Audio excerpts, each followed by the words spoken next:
I was this young, carefree, playful, and a very happy 12-year-old when I first got the bitter taste of patriarchy. My father was denied his share in our ancestral home because my parents nurtured 4 daughters. Girls are biggest liabilities. They could inherit neither the paternal properties nor they could carry family name. I, for one, did not want to subscribe to the society's ideas of my worth because my parents and my maternal grandparents always made us feel worthy, significant, important, and lovable human beings.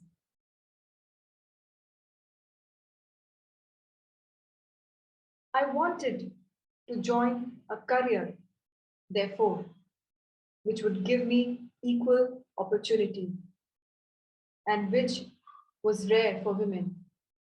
And that's why I dreamt of a career in Indian Armed Forces.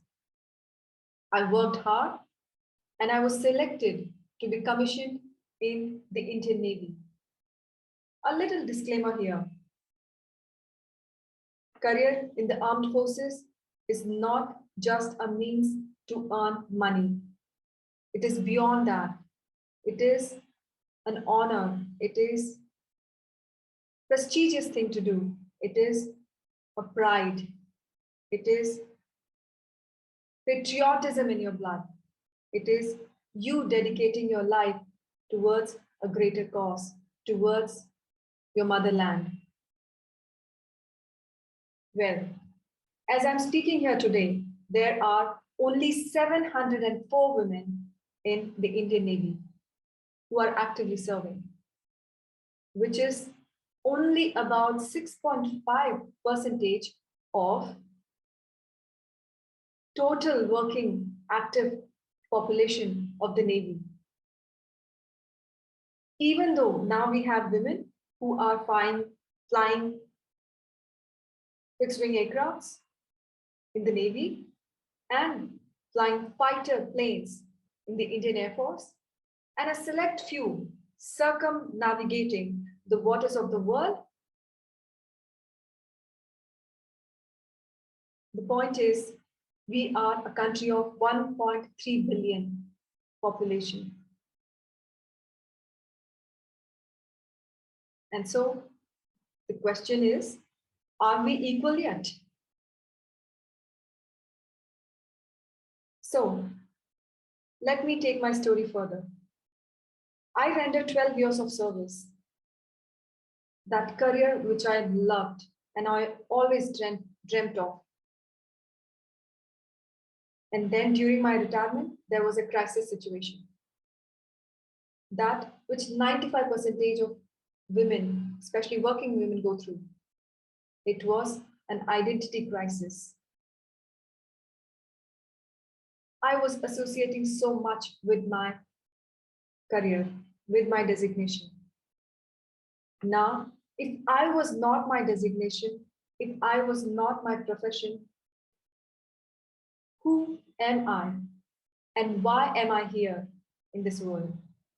So with this bigger question in my mind, I held both my kids, my younger one, barely a few months old, and my 6-year-old daughter. And I joined my husband, who was deputed abroad in the service of the motherland. And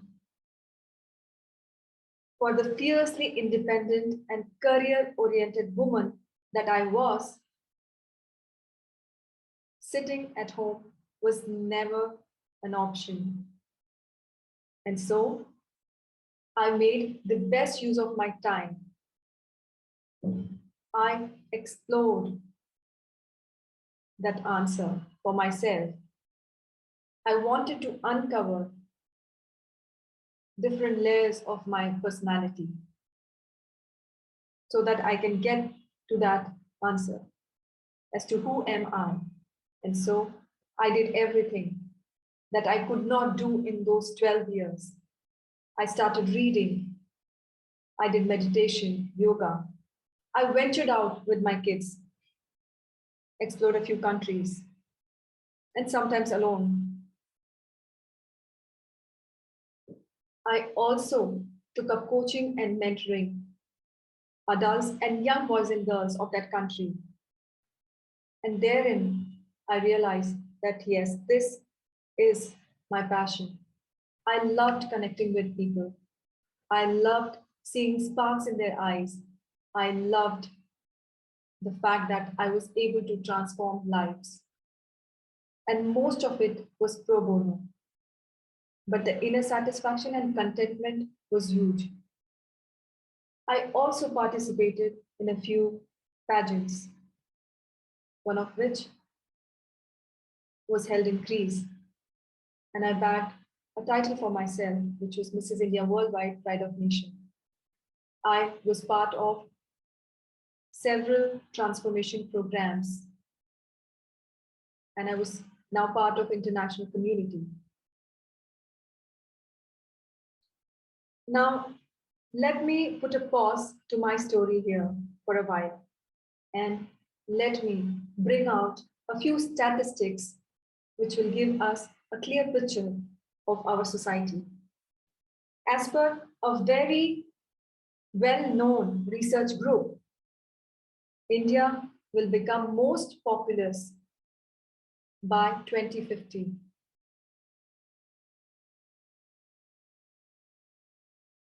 Its GDP is increasing, and women will constitute 48.1% of the population. As of 2019, there were only 20.9% of women in the workforce, labor workforce. Women are grossly underrepresented across the sectors,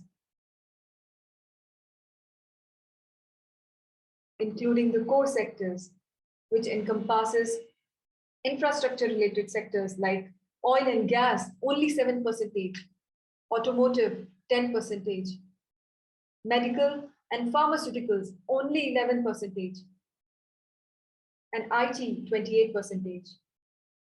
There are only 3.7% of CEOs and managing directors of the NSE listed companies which are women. Only 29 companies of those Fortune 500 companies have women in executive role, which is only about 5.8%.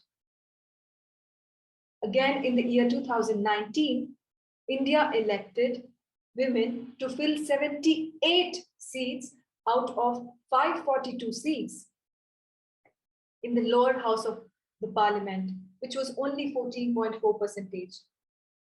And it was far, far, far from parity in a huge country like ours. Let's look at the gender pay gap. In the daily wage sector, women earn 65.5% less than their male counterparts for the same kind of work. As per a study conducted by a very well-known multinational company, 50% of women leave their career to take care of their children by the age of 30. And of those who return, only 27% continue to be part of the workforce. And amongst them, only 16% take up the higher leadership role.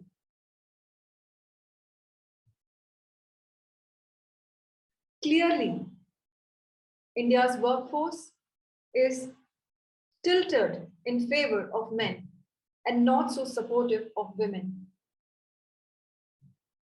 And certain factors like childcare, pregnancy, elderly care, and unsupportive work environment unsupportive household create leaking pipeline, and it hinders women from taking leadership positions. If this be the scenario, the global goal among 17 sustainable goals of the UN, the global goal is 50 is to 50 men and women in the workplace. It will be an unattainable goal.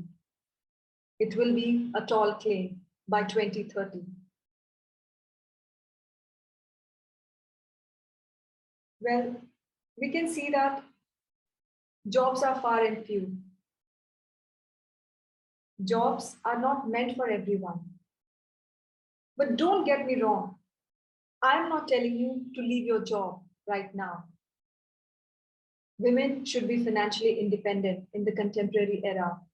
But if you don't have a choice, by all means, go ahead and do that job. If you love that job, by all means, go ahead and support yourself and your family. But remember, job can rob you of your creativity. Job can rob you of the luxury of your time.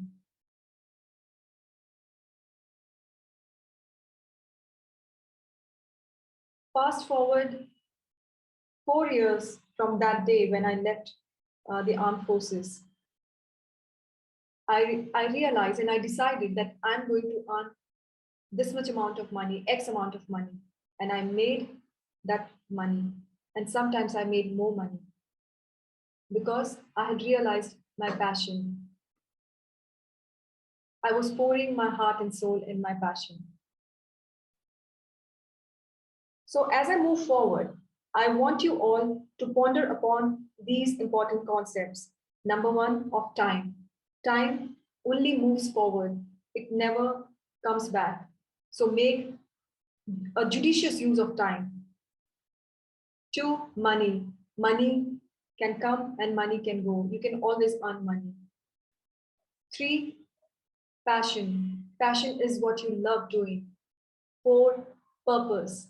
Purpose is your contribution to the world. Five is happiness. Happiness, happiness is the byproduct. I will talk more about this as I talk further. There has never been in the history of the world any better time than this to pursue your liking. With the advent of technology, work from home has become a reality. Operating your business from the comfort of your house with your kids around is a possibility today. So I urge you all, sisters of the country and of the world, that identify that one passion, that one thing that you love doing, and start doing that. Put your heart and soul. It can be anything. It can be art, craft, coaching, mentoring, selling, merchandising, anything which gives you satisfaction and greater contentment. So to all the beautiful souls out there, if I have to give you a formula, it would be PHP formula. Passion, happiness, and purpose. Now, what's this PHP? Let me explain. Passion is what you love, what you like doing. And once you are grossly involved in your passion, so much so that you become one with your passion, one with your craft, you create something so beautiful that it gives you inner joy and happiness. So there comes happiness in the picture. And then once you have this passion and it's giving you greater joy and happiness, that's when your purpose takes birth, when you're able to amalgamate all these things together.